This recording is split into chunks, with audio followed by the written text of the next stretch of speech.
My mother-in-law looked my crying 9-year-old daughter straight in the eye and said the cruelest words I've ever heard at a child's birthday party.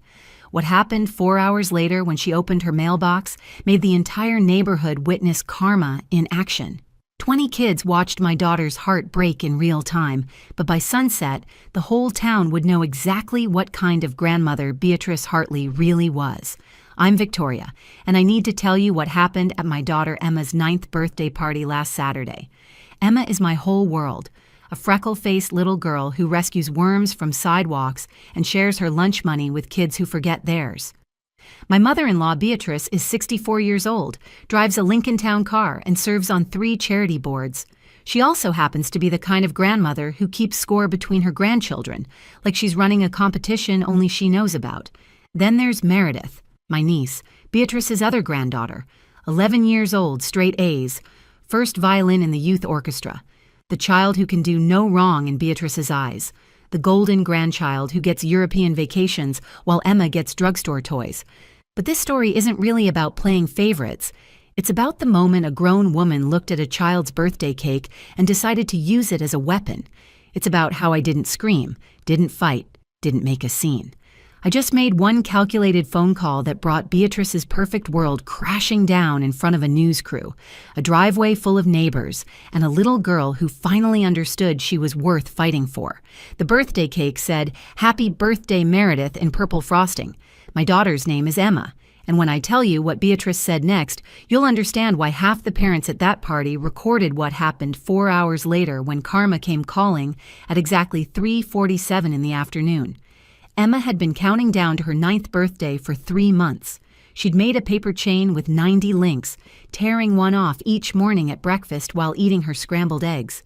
"Mom, only 7 more days until my rainbow unicorn cake," she'd announce, her freckled face glowing with anticipation.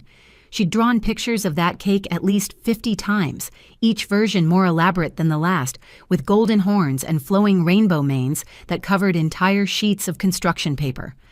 My husband Dennis and I had planned everything meticulously. We sent invitations 3 weeks in advance to 20 kids from her 3rd grade class at Riverside Elementary. The backyard was transformed into what Emma called unicorn paradise, with pastel balloons tied to every fence post, twinkling lights strung between the oak trees, and a homemade pin the horn on the unicorn game I'd spent 2 nights painting. Emma had specifically requested a rainbow unicorn cake from Fratelli's Bakery, the fancy place downtown that required ordering 3 weeks in advance and a $50 deposit just to reserve your date. "Can we afford Fratelli's?" Dennis had asked quietly one evening after Emma went to bed. We both knew money was tight after his hours got cut at the warehouse, but I'd picked up extra shifts at the dental office where I worked as a hygienist, staying late to clean rooms and file insurance claims. This was Emma's golden birthday, turning 9 on the 9th, and she'd never asked for anything extravagant before. My mother-in-law, Beatrice, had called 2 weeks before the party with her typical grand gesture announcement. "I insist on picking up the cake," she'd declared, not asked, in that voice that brooked no argument. "Let me contribute something special for my granddaughter." I should have known better. I should have recognized the trap. Beatrice had a long history of showing preference for Meredith, my brother-in-law Roger's daughter. At last Christmas, Meredith unwrapped a cashmere sweater from Nordstrom, while Emma got a generic Barbie from the pharmacy discount bin. When Meredith performed at her piano recitals, Beatrice sat front row center with a bouquet of roses. When Emma had her art show at school, Beatrice didn't even show up, claiming she had a dental appointment that couldn't be rescheduled. "She means well," Dennis would always say, trying to keep peace in the family. His mother had been different when his father was alive, he insisted. Thomas Hartley had been the warm one, the grandfather who would have loved both girls equally. But Thomas died when Emma was 2, and since then, Beatrice had grown colder, more calculating, as if love was a finite resource she had to ration carefully. The morning of the party, our house buzzed with nervous energy. Emma wore her favorite purple dress, the one with sparkles sewn into the tulle that caught the light when she moved. She'd picked it out specially for today, saving her allowance for 2 months to buy the matching purple headband with the silk flower. "Do you think Grandma B will like my dress?" she asked, twirling in front of the hallway mirror, watching the sparkles dance. My heart clenched at the question. Even at 9, Emma sensed she had to work harder for her grandmother's approval. She didn't understand why Grandma B always seemed more excited to see Meredith, why Meredith's school reports were framed on Beatrice's mantle, while Emma's perfect attendance certificate wasn't even mentioned. "You look absolutely perfect, sweetheart," I told her, fixing the flower in her headband. "Like a princess." "Like a unicorn princess," she corrected me with a giggle, and for a moment she was just a little girl excited about her birthday, not a child carrying the weight of unearned inadequacy. Dennis had been up since dawn, setting up tables in the backyard, arranging chairs, testing all the strings of lights twice to make sure they worked. His brother Roger had promised to come early to help, but called last minute saying, "Meredith had a violin lesson that ran long." Of course she did. Everything in Roger's family revolved around Meredith's accomplishments, her schedules, her needs. By noon, the house smelled like vanilla frosting from the cupcakes I'd made as party favors, each one topped with a tiny plastic unicorn Emma and I had picked out together at the craft store. The gift table was ready, the games were set up, and Emma stood at the front window, bouncing on her toes, waiting for the first guests to arrive. "Mom, do you think everyone will come?" she asked, a hint of worry creeping into her voice. "Everyone RSVP'd? Yes, baby. They'll all be here." She smiled then, that pure, uncomplicated smile that 9-year-olds still have before the world teaches them to guard their joy. In exactly 2 hours, that smile would disappear completely. The party was in full swing when Beatrice arrived at 2 o'clock sharp, 45 minutes late. Kids were scattered across the backyard playing freeze tag while parents chatted over lemonade and finger sandwiches. Emma had just won the 3-legged race with her best friend Zoe, and her face was flushed with happiness and exertion. The moment she saw her grandmother's Lincoln Town car pull into the driveway, she ran toward the house, her purple dress flying behind her. "Grandma B brought my cake," she shouted to anyone who would listen. "My special unicorn cake is here." Beatrice emerged from her car wearing her typical Saturday afternoon outfit, pressed beige slacks, a coral blouse with pearl buttons, and her signature disapproving expression. She retrieved the large white bakery box from the back seat, holding it away from her body like it might contaminate her clothes.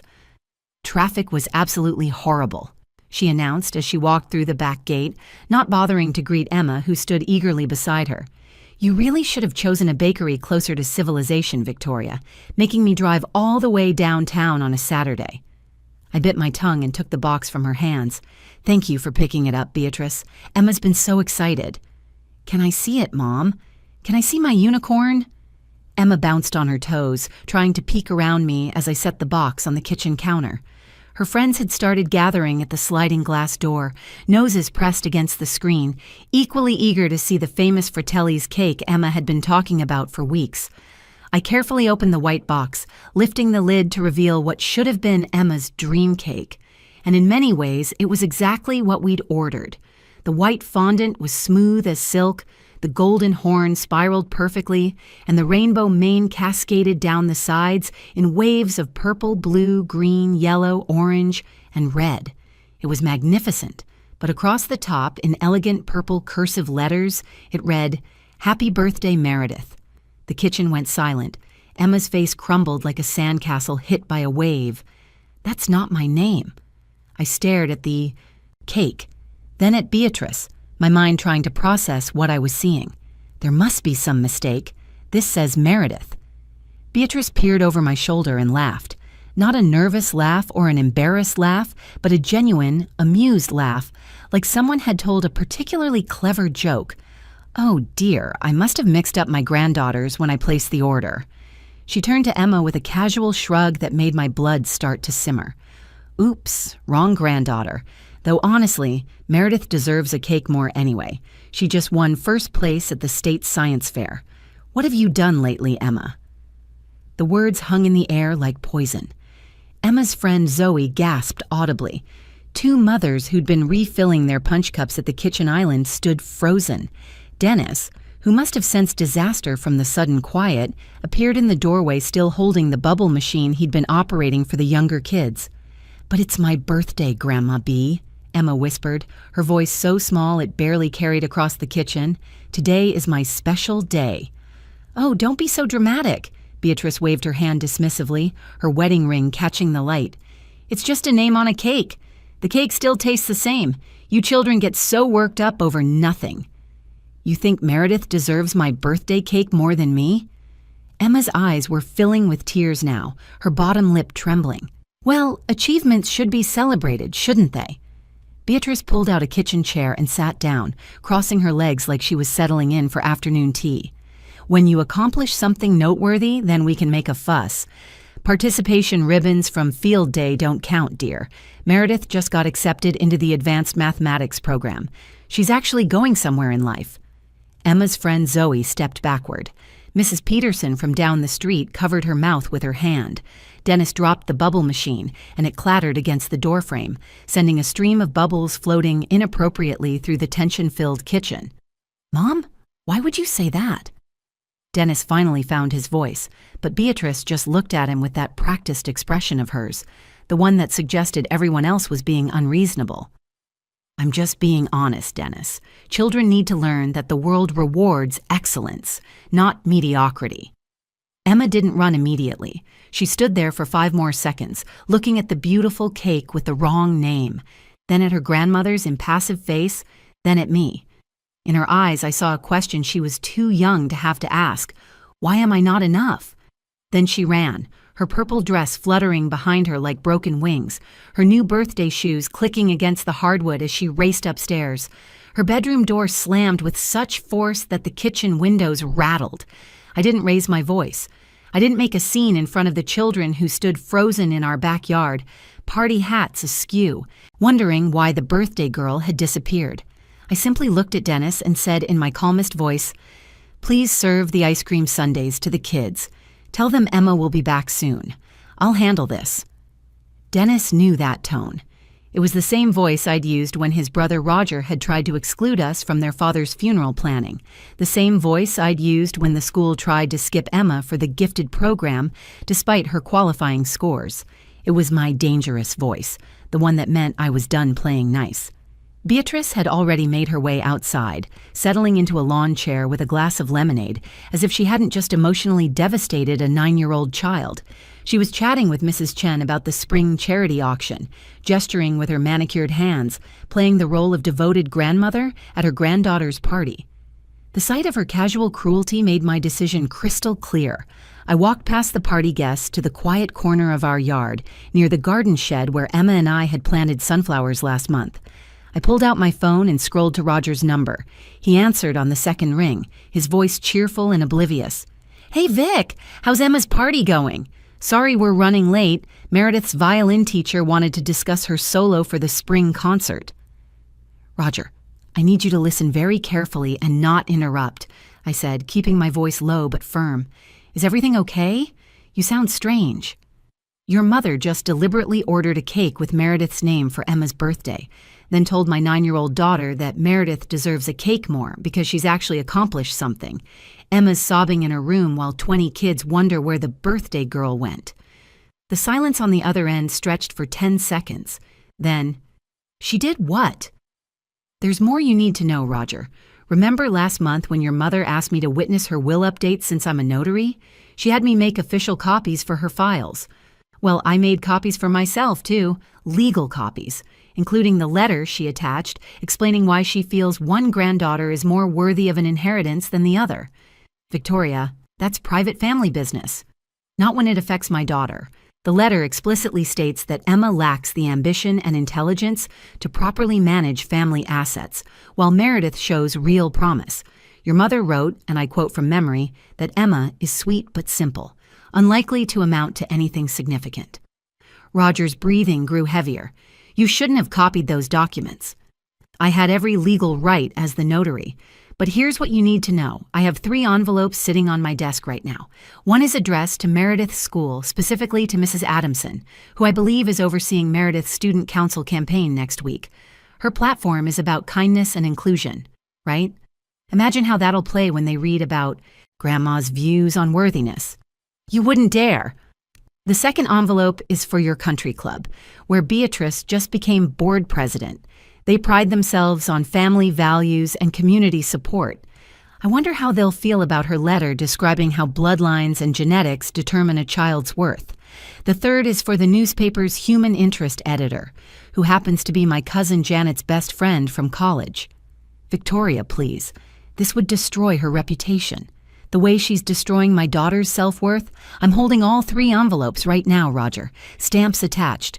Your mother has exactly 4 hours to make this right, or they go in the mail. And I mean really make it right, not some half-hearted apology. What do you want?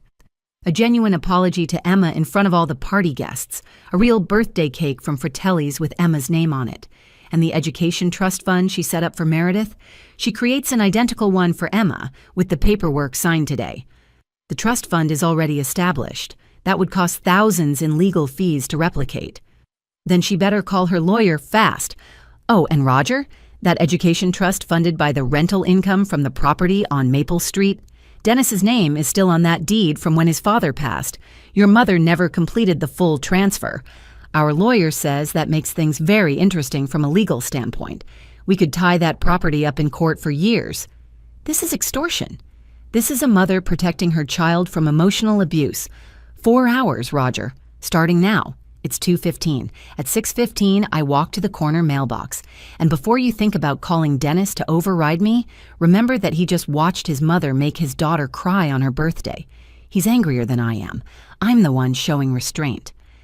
At exactly 5:47 p.m., 3.5 hours after my phone call to Roger, Beatrice's Lincoln Town car screeched into our driveway with such speed that she nearly clipped our mailbox.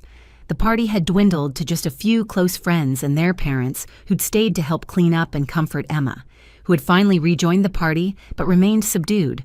Her sparkle dimmed. She was helping her friend Zoe make friendship bracelets at the picnic table when her grandmother's car appeared.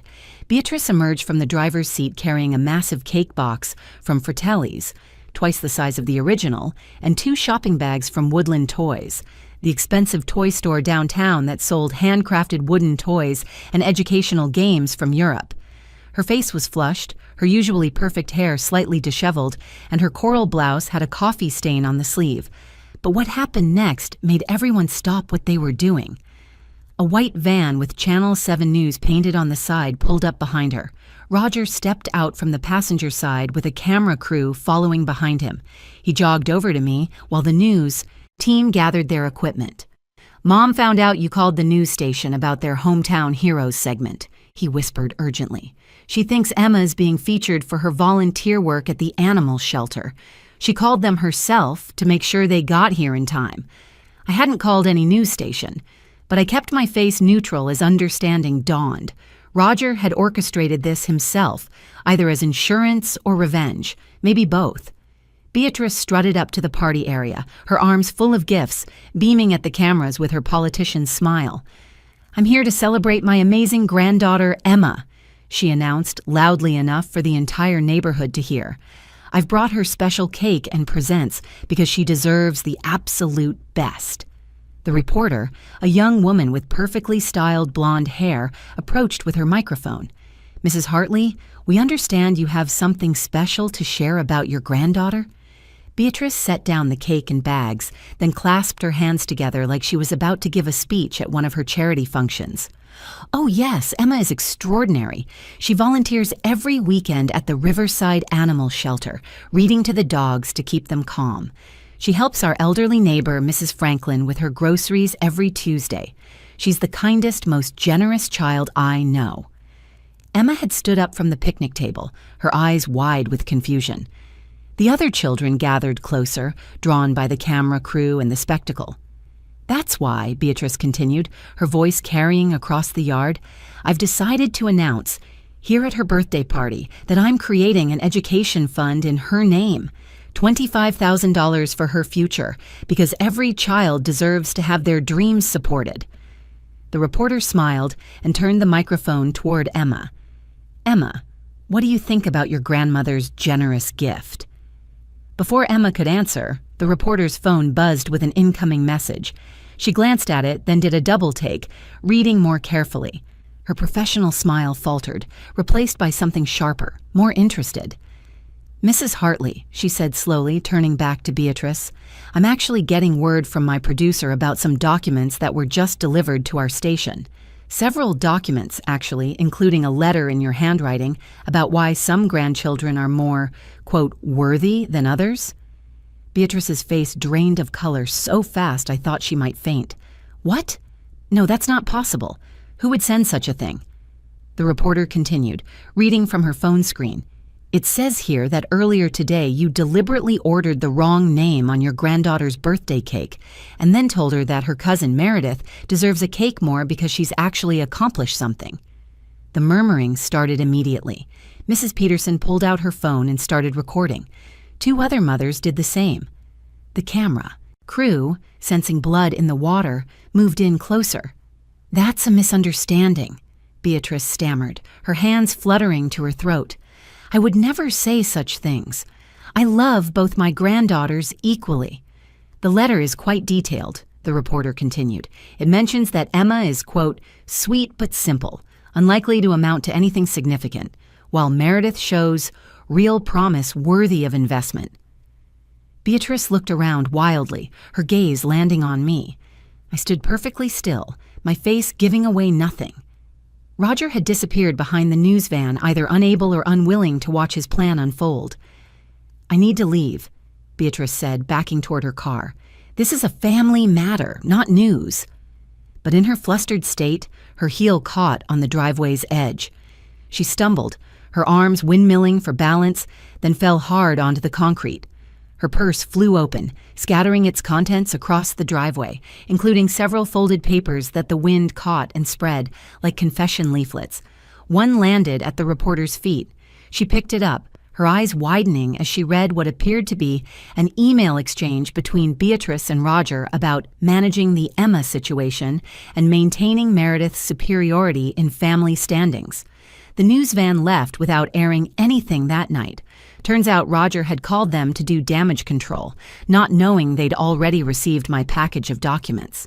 He'd thought if he controlled the narrative with a feel-good story, it would overshadow whatever I might release. Instead, he'd handed them exclusive footage of his mother's complete meltdown in my driveway.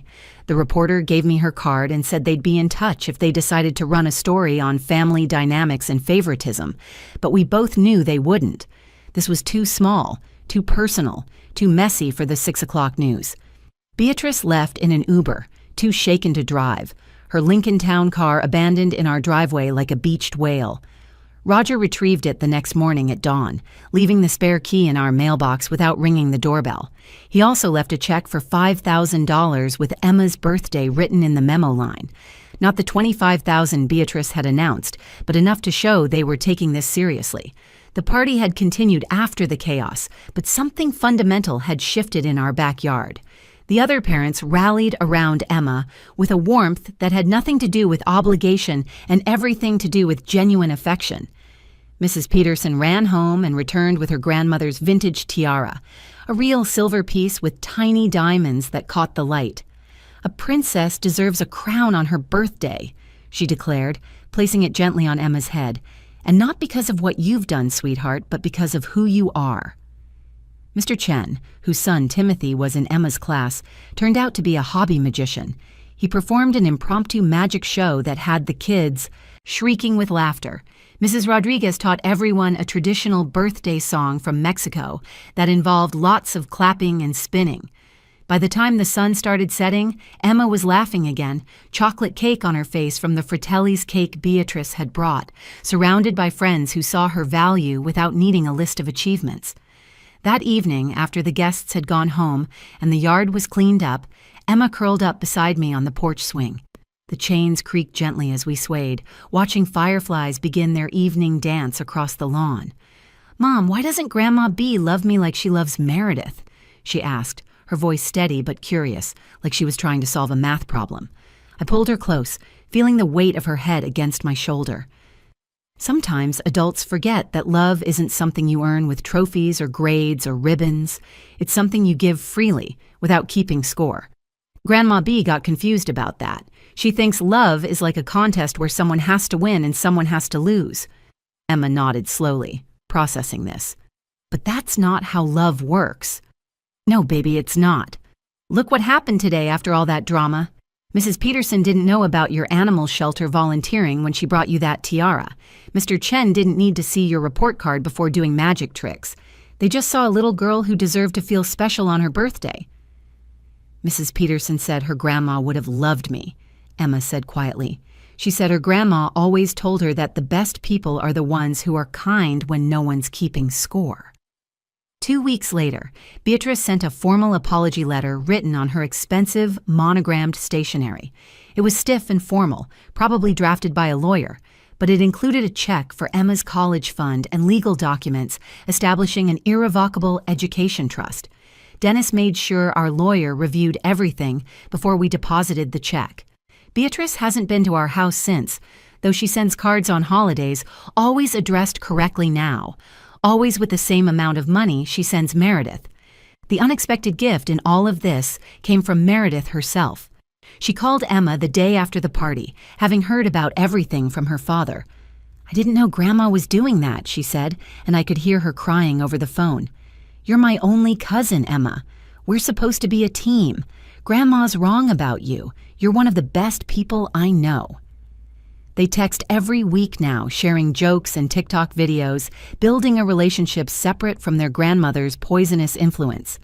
Meredith even quit her student council campaign, telling her father she didn't want to win on a platform of kindness while her family practiced cruelty. Emma learned something valuable that day, something no amount of money in an education fund could have taught her. She learned that standing up for yourself doesn't require screaming or fighting dirty. Sometimes you just need one person willing to make the hard phone call, to hold others accountable, to refuse to let cruelty pass as acceptable behavior. She learned that real love doesn't keep score, doesn't demand performance, doesn't require you to earn your place at the table. The unicorn cake with Meredith's name? We kept it and ate it anyway. Emma decided it tasted even sweeter, knowing it was the cake that changed everything. She even saved the unicorn decoration, keeping it on her bookshelf next to Mrs. Peterson's tiara. To remember, she told me, that sometimes the worst things turn into the best things. And she's right, because the real gift wasn't the money Beatrice eventually provided or the apology she was forced to write. It was Emma learning that her worth has nothing to do with being compared to anyone else. She's enough, exactly as she is, volunteer hours or not, achievements or not, trophies or not. That's a lesson that will serve her far better than any trust fund ever could. If this story resonated with you, if you've ever felt like you weren't enough or watched someone you love feel that way, please like this video and share it with someone who needs to hear it. Drop a comment below about a time when someone stood up for you or when you stood up for someone else. These stories matter, and your experiences matter. And don't forget to subscribe to the channel for more real-life stories about families, justice, and the moments that change everything. Thank you for being here, for listening to Emma's story, and for being part of this community that believes every child deserves to be celebrated exactly as they are.